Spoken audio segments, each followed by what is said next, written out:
Hey guys, what's up? Welcome back to another edition of Intuitive Angling here. Just got done with my workout, sitting here getting ready to run into the grocery store. Wanted to put out today's video real quick. And before we get started, just want to remind everybody at the end of the month, we're going to be drawing for our next giveaway of Bridgeford Sweet Baby Ray Jerky. Man, the most tasty beef jerky you'll ever taste in your life. If you guys are interested in trying to win that, all you have to do is be subscribed to the channel. So I'd like to invite anybody that hasn't seen the videos before, please subscribe. Or if you're one of those dudes that watch all these videos and benefit from this juice I'm putting out, all you got to do is subscribe, man, and sort of an equal trade-off here. Okay, let's talk a little bit today. Got a good topic today. I want to talk about some give everybody a seminar on how to approach spring rain runoff. I mean, we're right in the middle of it now. You can see here, guys, it's raining here. I'm sitting in the parking lot. When you're getting into March and April, you start dealing with the typical spring runoff into a lake. And I don't think it gets talked enough about, because spring rain runoff, there are so many advantages to it that you can capitalize on if you understand what to look for and how to go about fishing it. It's a great way to catch big fish. And the thing about it is, when you're talking about spring runoff, there's a small window of time that you have to capitalize on it, because it doesn't last very long. And it's normally something that's good for like a day, maybe 2 days, depending upon the intensity of the rain, that type of stuff. So I'm going to sort of go over sort of some conditions which you need to look for, and things that have worked for me in the past. First of all, this works all year long, but most of the time, I'm going to say that by far the majority of the time when you're talking about runoff in the lake, you're talking about the March through May time frame for the most part. And this is when those big fish will actually move into these areas and you can take advantage of them.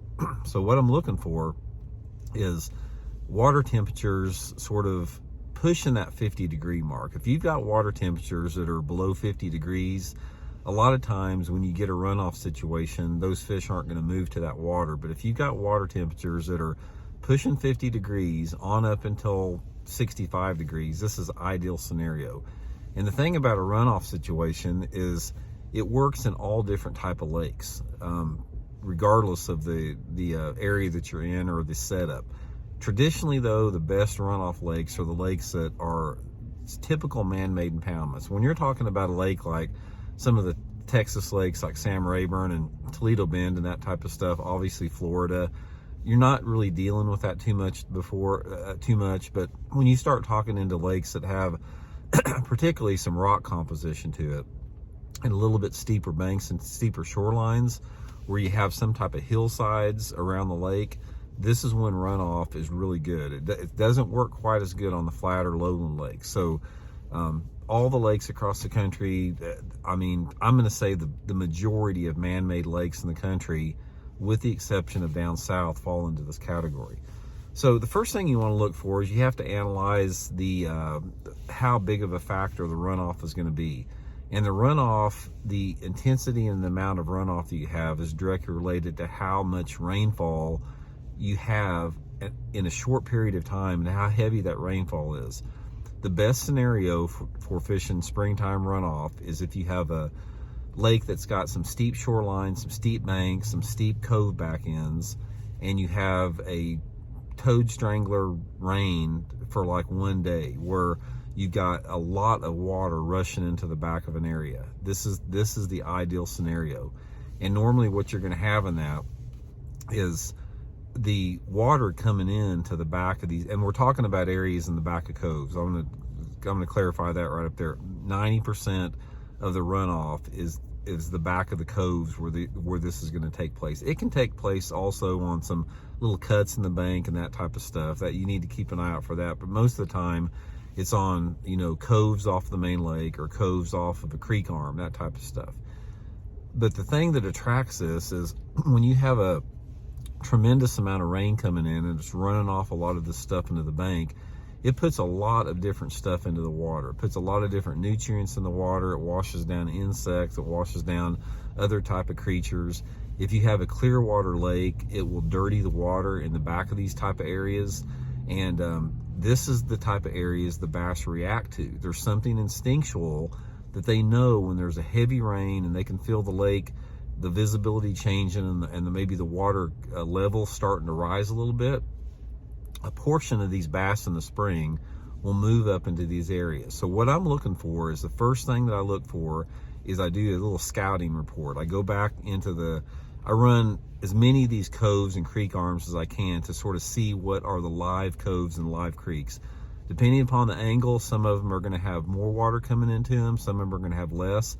But the thing that you have to look for, the number one most important thing, is you have to have some type of a water clarity change. That is what's going to bring those fish in there. So say, for example, at Table Rock, water visibilities traditionally are going to be 5 to 6 foot visibility in a lot of parts of the lake this time of year. But if you have a big toad strangling runoff, you may go to the back of some of those coves that have 6 foot of visibility at the mouth of the cove, and with a runoff in the back of the cove, you may have a foot or 2 foot visibility just in that distance, and that runoff clarity change may extend anywhere between 20 to 50 yards out away from the back end, just depending upon how hard that rain's coming in. So what you want to do is you want to run to the back of these areas to where you first start noticing the water clarity change. And there's really only 2 baits that you need. You need a spinner bait and you need a jig. My favorite bait by far is a spinner bait, sometimes a chatter bait, but a spinner bait to me is the bait to throw it.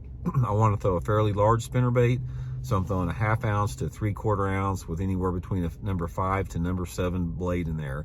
And I'm throwing it up, first of all, if I can see any moving water. I want to get to where that moving water's at, and I'm simply fan casting all around the back end of that cove in the moving water. The water can be anywhere between 1 foot deep to 5 feet deep, just depending upon the angle.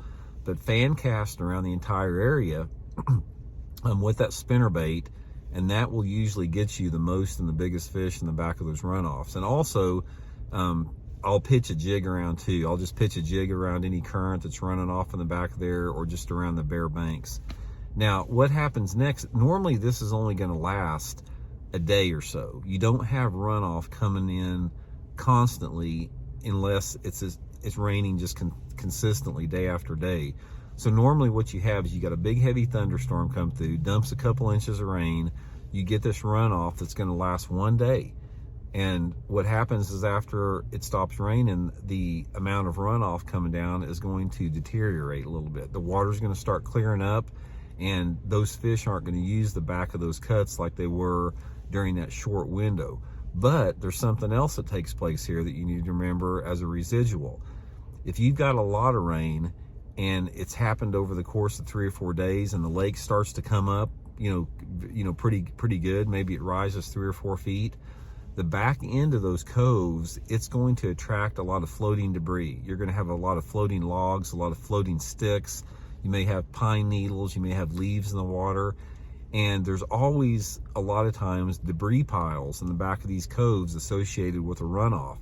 One of my favorite ways to catch big ones, guys, and I've caught some giant bags doing this, is taking a fairly heavy jig, like the 5/8 ounce Bucket Old School, put a big chunk on there at the back of it, and start flipping those mats, those matted, log jams, the matted, whatever cover has matted up in the back of those coves as a result of the water rising and creating those debris pockets. That is one of the best ways in the early spring or the springtime of the year to catch giant bass. I mean, I probably caught more 7 to 9 pound bass in the Ozark lakes around here, flipping debris piles like in March and April, than I have with any other technique on those lakes. So that's a really good deal.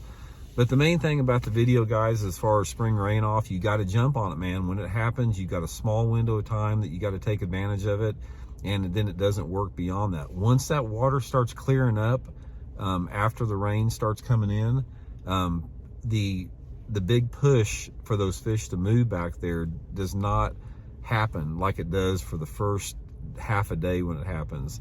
Then you start getting into the debris pile fish. So anyway, guys, take advantage of it. Great way to catch good ones this time of year. Anytime, keep an eye on your weather forecast, and don't overlook it. If you've got some heavy rain coming in, take a half hour and just run to the back of a lot of those pockets to see if you got any fresh water coming back in there, and take advantage of it. So anyway, I think it'll help you guys catch some hogs this spring. Let me know how it goes, and we'll talk to y'all later. See you.